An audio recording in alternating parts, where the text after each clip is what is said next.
प्रारब्ध, आशा करता हूँ इस शब्द से आप अवगत होंगे। कभी न कभी इस शब्द को आप अपने जीवन काल में सुने होंगे। वास्तव में प्रारब्ध होता क्या है और क्या प्रारब्ध को हर जगह, हर समय, हर स्थिति में अपनाना चाहिए? हम कहते हैं कि अगर किसी इंसान को अच्छा भाग्य मिल गया, मान लीजिए बहुत बड़ा अवसर मिल गया आगे बढ़ने का, अच्छा प्लेटफॉर्म मिल गया, अच्छा संसाधन मिल गया, मतलब सब कुछ अच्छा मिल गया, तो हम उसे भाग्य कह देते हैं। कहते हैं कि उसका प्रारब्ध अच्छा है। वही दूसरी स्थिति पर एक इंसान को कुछ भी नहीं मिला, मिला तो सिर्फ संघर्ष, मिला तो सिर्फ बाधाएं, अड़चने, कठिनाई, यानी उसे बहुत परिश्रम करना पड़ा। आगे बढ़ने के लिए पहले के अपेक्षा उसको 100 गुना अधिक मेहनत करना पड़ा, अधिक जोर लगाना पड़ा। और ऐसा भी हुआ है कि कभी कभी वो आगे भी नहीं बढ़ पाया, वो उस जगह फेल कर गया, फिर से उसे प्रयास करना पड़ा। तब हम कह देते हैं वो उसका प्रारब्ध में लिखा था। अर्थात एक बार हम देख रहे हैं कि प्रारब्ध हमारे अंदर सकारात्मक दृष्टिकोण दे रहा है, सकारात्मक भावना उत्पन्न कर रहा है। प्रारब्ध कह रहा है कि ये सौभाग्य है। दूसरी तरफ हम देख रहे हैं कि प्रारब्ध दुर्भाग्य का सूचक हो रहा है, नकारात्मक भावना उत्पन्न हो रहा है हमारे मन में। तो प्रारब्ध होता क्या है? वास्तव में प्रारब्ध यानी भाग्य ही होता है। और भाग्य क्या होता है? भाग्य आपके पूर्वकृत किया हुआ कर्मों का फल जब मिलता है उसे ही भाग्य कहते हैं। भाग्य का भोक्ता भी हम होते हैं, निर्माता भी हम होते हैं। अगर आप सही चीज़ों को करते जाएंगे, सही समय पर करेंगे, सही स्थान पर करेंगे और सही दिशा में अपना ऊर्जा लगाएंगे, अपना समय लगाएंगे, अपना जीवन लगाएंगे, तो जब समय आएगा वो फल आपको मीठा लगेगा, कड़वा नहीं होगा वो फल। कहने का तात्पर्य उसका परिणाम अच्छा होगा। सही समय पर आपको सही परिणाम मिलेगा, सही फल के रूप में। परंतु उसी स्थान पर, उसी जगह पर, मान लीजिए वर्तमान से ही मैं अगर गलत कर्म करते गया, कुकृत्य करते गया, तो उसका फल तो अभी नहीं मिलेगा, कुछ कुछ फल का तुरंत मिल जाता है। तो जब ये कुकृत्य, कुकर्म का फल मेरे सामने आकर खड़ा होगा, हम शोक में डूब जाएंगे, दुख का अनुभूति लाएगा, पीड़ा का अनुभूति लाएगा, मन के लिए मनोहर नहीं होगा, और इसी को ही हम दुर्भाग्य कहेंगे। अर्थात हम वर्तमान जो भुगत रहे हैं, ये जो भाग्य है, इसका निर्माता भी हम थे, और भविष्य में भी जो होगा उसका निर्माता भी हम ही होंगे। क्यों? भविष्य वर्तमान के गर्भ से निकलता है। आप वर्तमान में जो कर रहे हैं वो आपको भविष्य के रूप में दिखाई देगा। तो वर्तमान अगर सुधर गया तो भविष्य सुधर जाएगा, और अतीत में जो किए हैं उसका फल आज वर्तमान में आप भुगत रहे हैं। क्या ये कर्म फल का सिद्धांत हम विज्ञान में भी नहीं पढ़ते? अवश्य पढ़ते हैं। कहाँ? आशा करता हूँ आप न्यूटन का लॉ पढ़े होंगे। उसमें क्या कहा गया है? अंग्रेजी में कहा गया है, every action has a opposite and equal reaction to it. इसका मतलब हर क्रिया का एक विपरीत प्रतिक्रिया होता है। अब जैसा कर्म करेंगे, जैसा क्रिया करेंगे, वैसा ही प्रतिक्रिया आपके ऊपर गुजरेगा। एक चुटकुला के जैसा है, सिर्फ समझाने के लिए मैं कह रहा हूँ। मान लीजिए कोई आप में से कोई जाकर एक लड़की को प्रपोज करे, जाकर ये कहे आई लव यू, मैं तुमसे शादी करना चाहता हूँ, तो उसका परिणाम, उसका फल आपको तुरंत दिख जाएगा। कैसे? हाथ है ना, हाथ से आपके गाल को लाल कर देगी, सैंडल से आपके गाल को लाल कर देगी। आशा करता हूँ समझ में आया होगा।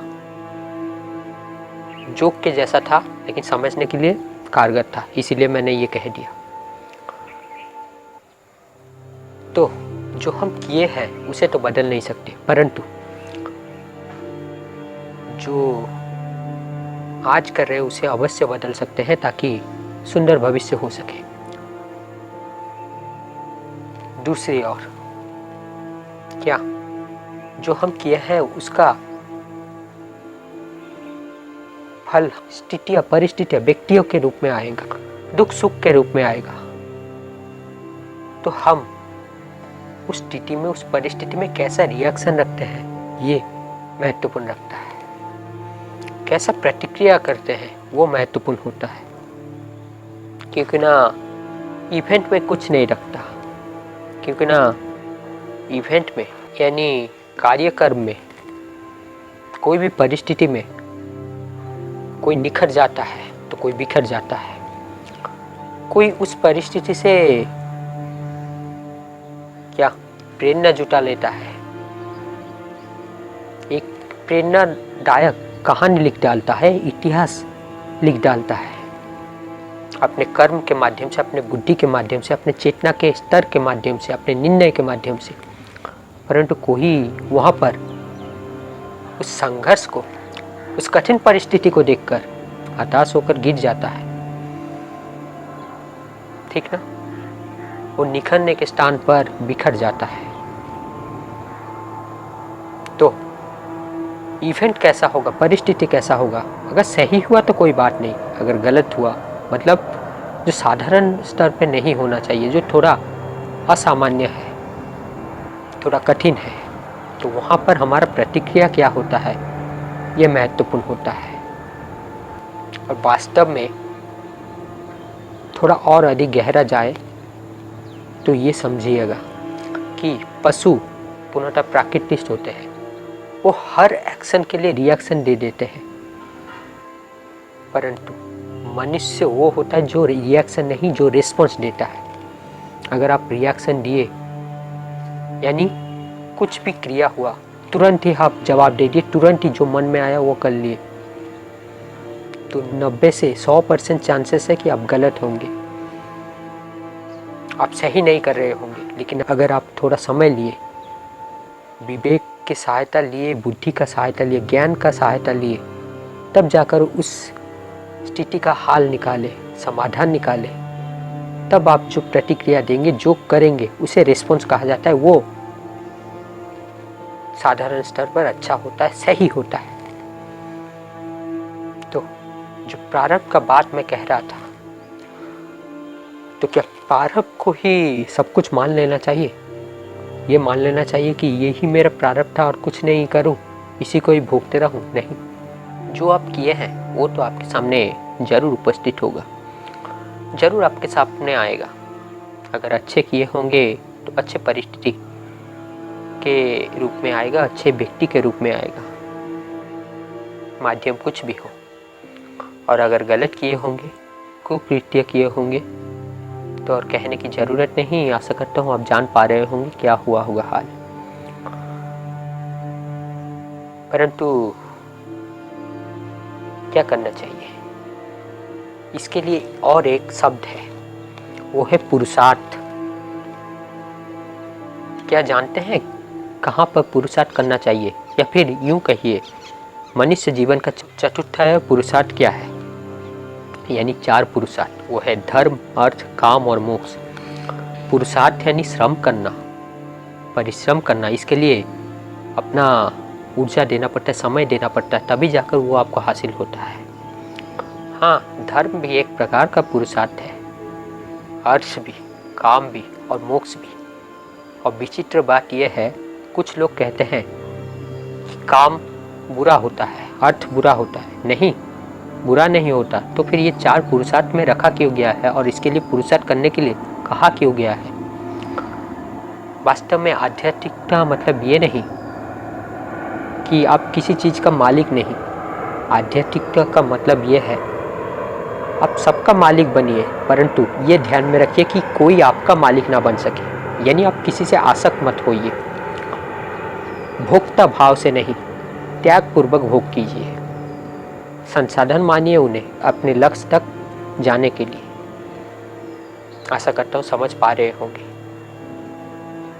धर्म यानी धारण करने योग्य जो चीज़ें होती है उसे धर्म कहते हैं। धार्यते इति धर्म। क्या धारण करने योग्य है? क्या असत्य धारण करने योग्य है? क्या चोरी करना धारण करने योग्य है? क्या लूटपाट मचाना धारण करने योग्य है? क्या आतंक मचाना धारण करने योग्य है? क्या अज्ञान धारण करने योग्य है? नहीं। तो धारण करने योग्य क्या है? ज्ञान धारण करने योग्य है, सत्य धारण करने योग्य है, बोध धारण करने योग्य है,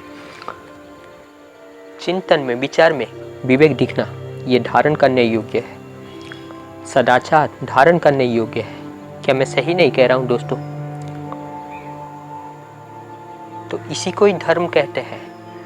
परंतु आज अब विभिन्न मत पंथ संप्रदाय में बढ़ गए हैं।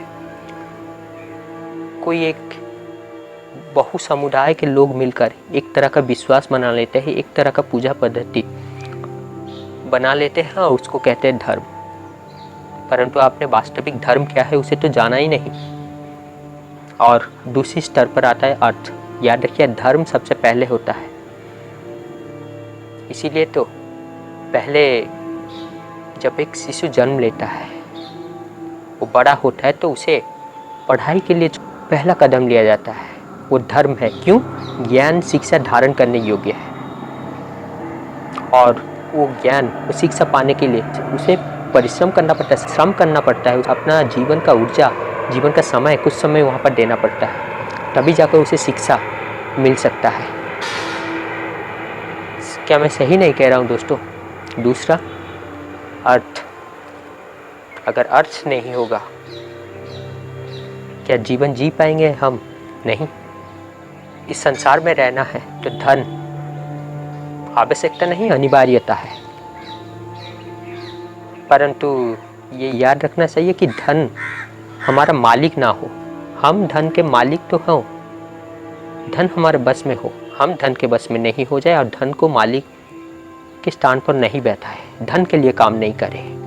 दारिद्र्यतापूर्ण जीवन जीने के लिए किसने कहा है आपको?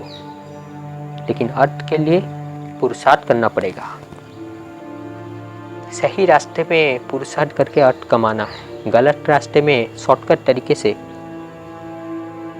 अगर पैसा मिल जा रहा है और वो भी बहुत मात्रा में, तो उसे नहीं, उसे त्याग देना है। जो मिट्टी और सोना को एक समान समझे वही श्रेष्ठ मनुष्य है, वही उत्तम मनुष्य है। तीसरा पुरुषार्थ क्या? काम। काम यानी जो इच्छा होता है।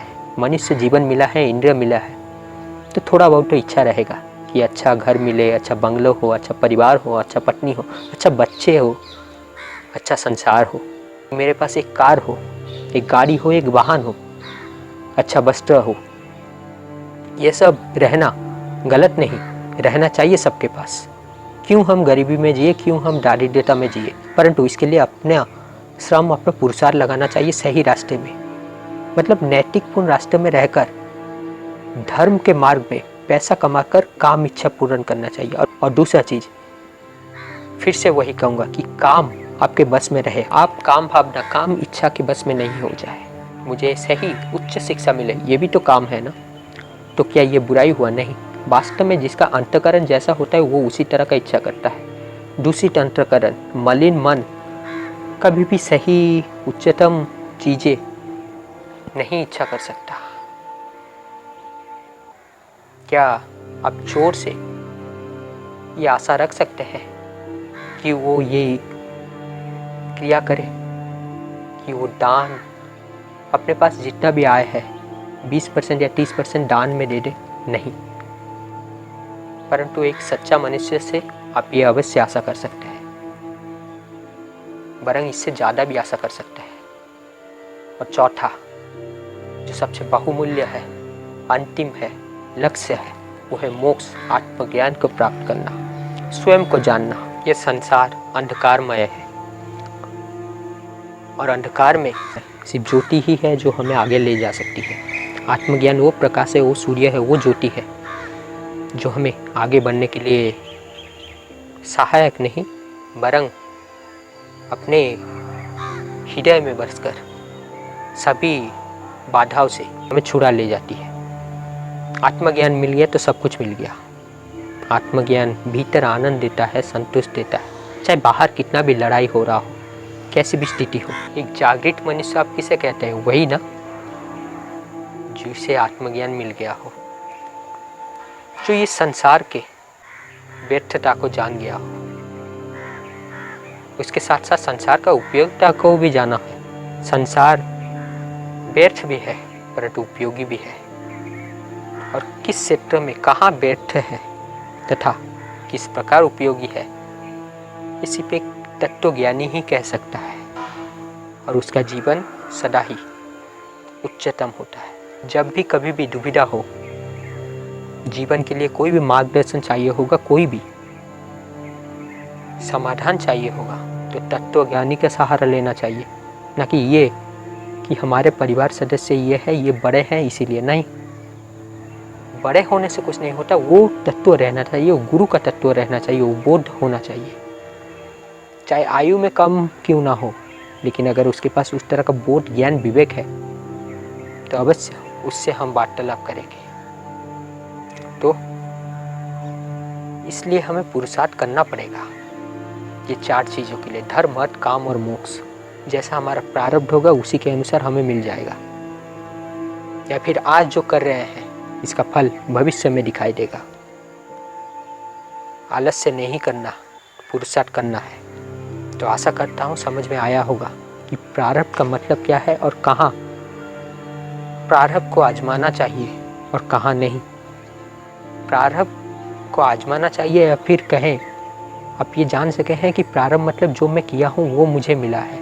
प्रारब्ध को नहीं आजमाना चाहिए, मतलब जो 4 चीज़ें मैंने कहा, इस चीज़ों के लिए पुरुषार्थ करना है।